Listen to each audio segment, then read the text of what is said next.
এখন এসেছি এখানের অ্যাপেল বাগানে। আমরা ওখানে অ্যাপেল কত দাম দিয়ে কিনে খাই, আর এখানে অ্যাপেল দেখো নিচে পড়ে আছে কত গাছে এসব অ্যাপেল।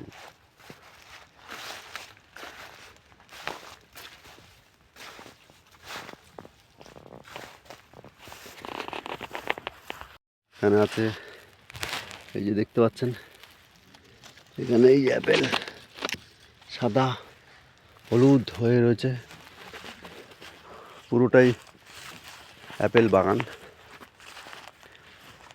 ঘোরার জন্য এসেছি, সাইডে পাহাড়, দিকে পাহাড় আছে।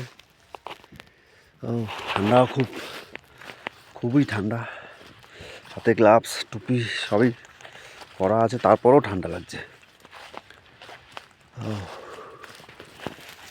অনেক অ্যাপেল পাড়াও হয়ে গেছে, সব দেখলাম এখানে পেরে রেখেছে।